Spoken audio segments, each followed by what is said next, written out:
Hi friends, welcome to the Garden Shed. My name is Miss Rebecca, and today we are talking all things seed starting. We are going to be learning about the soil we need, the type of seeds, the plants, and the process and beginning what we hope is a wonderful garden this spring season.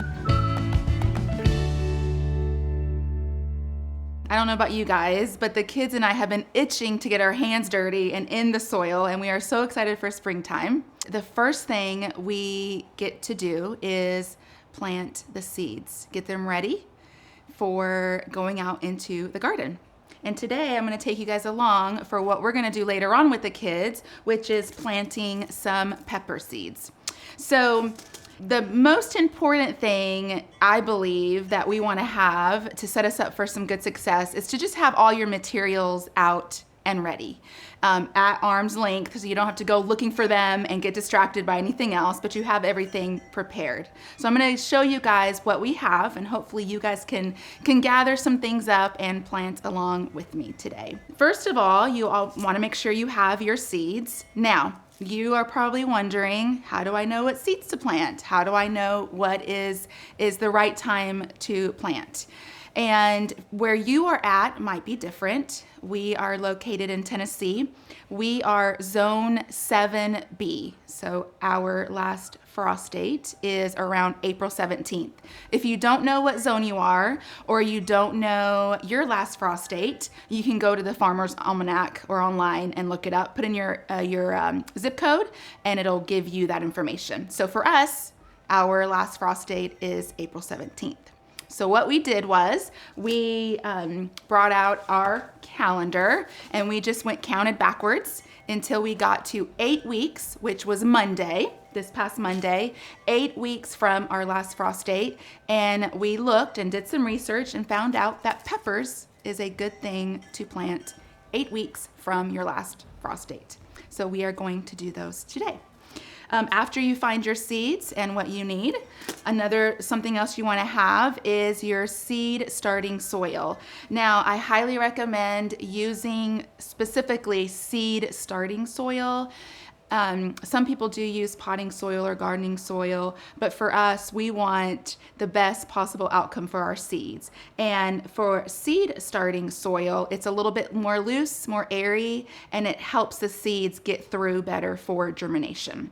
Germination means sprouting. So as the seeds sprout through the soil, this seed starting soil is specifically made to help that and the outcome a little bit better. So I have my seed starting soil here. I have my seed packet that I'm going to plant. And then you are welcome to use whatever method, whatever you want to use to plant in. Now, we are using these little pods that we got online. Some people just use regular little pots. I've seen people use eggshells that they've saved from their morning breakfast. I've seen people use big pots. Kind of whatever you have on hand will work, as long as you do have some room for drainage where the water can go through. So that is important. You don't want the water to hold up in the seed. It'll just kind of drown it out. So as long as you have a good system, a good method for that water draining out, you are all set to go. Let's see what else. I have some water here, which you'll need, and your best tool, which is your hands. So let's get planting. Let's get dirty. One thing that I have learned along the way is when working with your mix is it is a little bit easier if you go ahead and water the soil just where it is. You can go ahead and water it a little bit and mix it around. It helps when you put the moist soil into wherever you're going to plant. So I've just put a little bit of water in there, kind of mix it up a little bit, and then I am going to take just a handful and put it right into these little pods right here. So I'm gonna fill it up. Now, some of you may be wondering what soil you should use. I am not gonna recommend any kind of soil. I'm not really an expert in the seed starting soil. So I would go to your local place, wherever is close to you, and kind of get their professional advice. We picked ours up from a local place down the street, and so far it has been wonderful. So we continue to use it. Okay, I am going to put this in there. And that looks about right. Just kind of put it in there, pat it down a little bit. Okay. Now, one thing that we did a lesson a few weeks ago with the kids was how to read a seed packet, because it is important to know how deep the seeds go when they transfer out into the garden beds, the spacing of it. It's all part of how to have a successful plant and a successful garden, if I can say that right. So for these seeds, they have to be planted 1/4 of an inch deep. Now, the depth of the seed matters because that kind of helps you know how strong the seed is. If it's saying to plant it 1/4 of an inch down and you go all the way an inch down, the chances of it being able to sprout through that soil are pretty slim. So the seed needs to be strong enough to germinate. And so for this one, it's 1/4 of an inch. If you have a ruler, you can see how small that is. It's not very far deep down. For this, right now, I don't have a measuring ruler, but I have been planting a lot of peppers. So I'm just gonna use my pinky, the tip of my pinky, and kind of do a little bit of a hole in each cell. So I have 6 here, just a little, so you see it's not very far, it's not very deep down, okay? And then I'm going to put 2 to 3 seeds in each hole.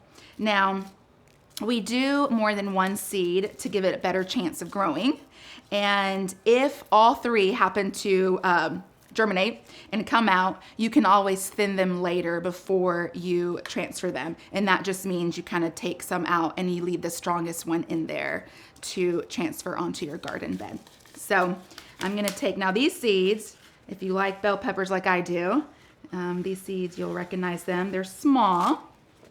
So I'm just gonna put a few in my hand, and then I'm gonna take 2, I'm gonna just do 2 seeds right now, 2 seeds in each little hole into this.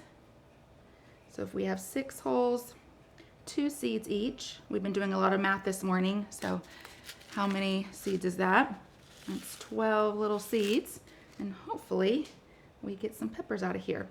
So once your seeds are in there, then you are going to just cover it up loosely. You don't want to pat it down real tight. You just kind of want to get it covered.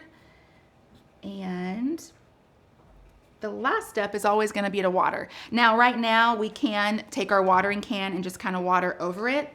As the seeds start to sprout and you start to see the little green, which is very, very, very exciting, you want to have something that you can water from underneath, because you don't want to drown the freshly growing plant. So we use these trays that do not have any holes on the bottom, okay? And I'm gonna put these back here. Those are for later. But what you would do is just take your watering can and put some water down below, and then it's going to water from the bottom up through the roots into the little pots here. So that is what you do. And then for peppers, we have a greenhouse here, so we're gonna put them in the greenhouse. We will probably still use some kind of heat mat underneath. If you don't have one, that's okay. But it does kind of help keep it within the temperature. From the research I've done for our greenhouse and what we are planting in there, we're keeping our temperature at about 75 degrees during the day and 55 at night. So as long as it stays within there, all of our stuff should grow beautifully and get ready for our last frost, which is in April, when we can move everything out to our garden beds out here at school. Thank you so much for joining me today, my friends. That is Seed Starting. I'm Miss Rebecca. I'll see you next time.